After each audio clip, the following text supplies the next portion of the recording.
Hi, I'm Nathan Guffey with Guffey Systems, and I'm going to take a minute to explain what PivotLine is.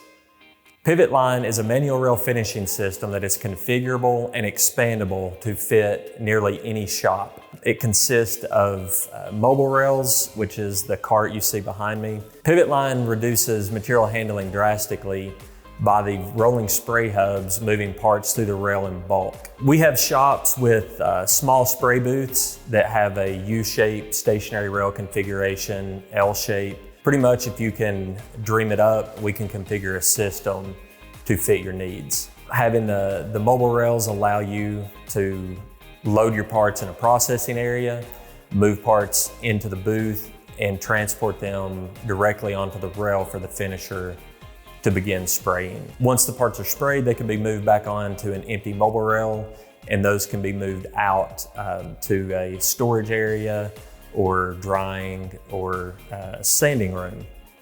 So once parts are in the sanding room, they can be taken off the mobile rail, sanded, and then loaded back up. At that point, when a mobile rail is full, it can be transported directly to the spray booth and back onto the rail for blowing off and getting ready to apply the first top coat.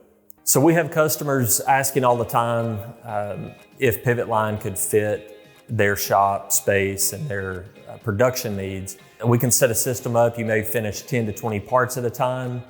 We've got some shops looking to finish over 1,000 parts at a time. And again, that is just dependent on the size of rail configuration you want in the booth, how many rolling spray hubs and hangers that you have. If you'd like to learn more about PivotLine, you can find us at guffeysystems.com or you can give us a call.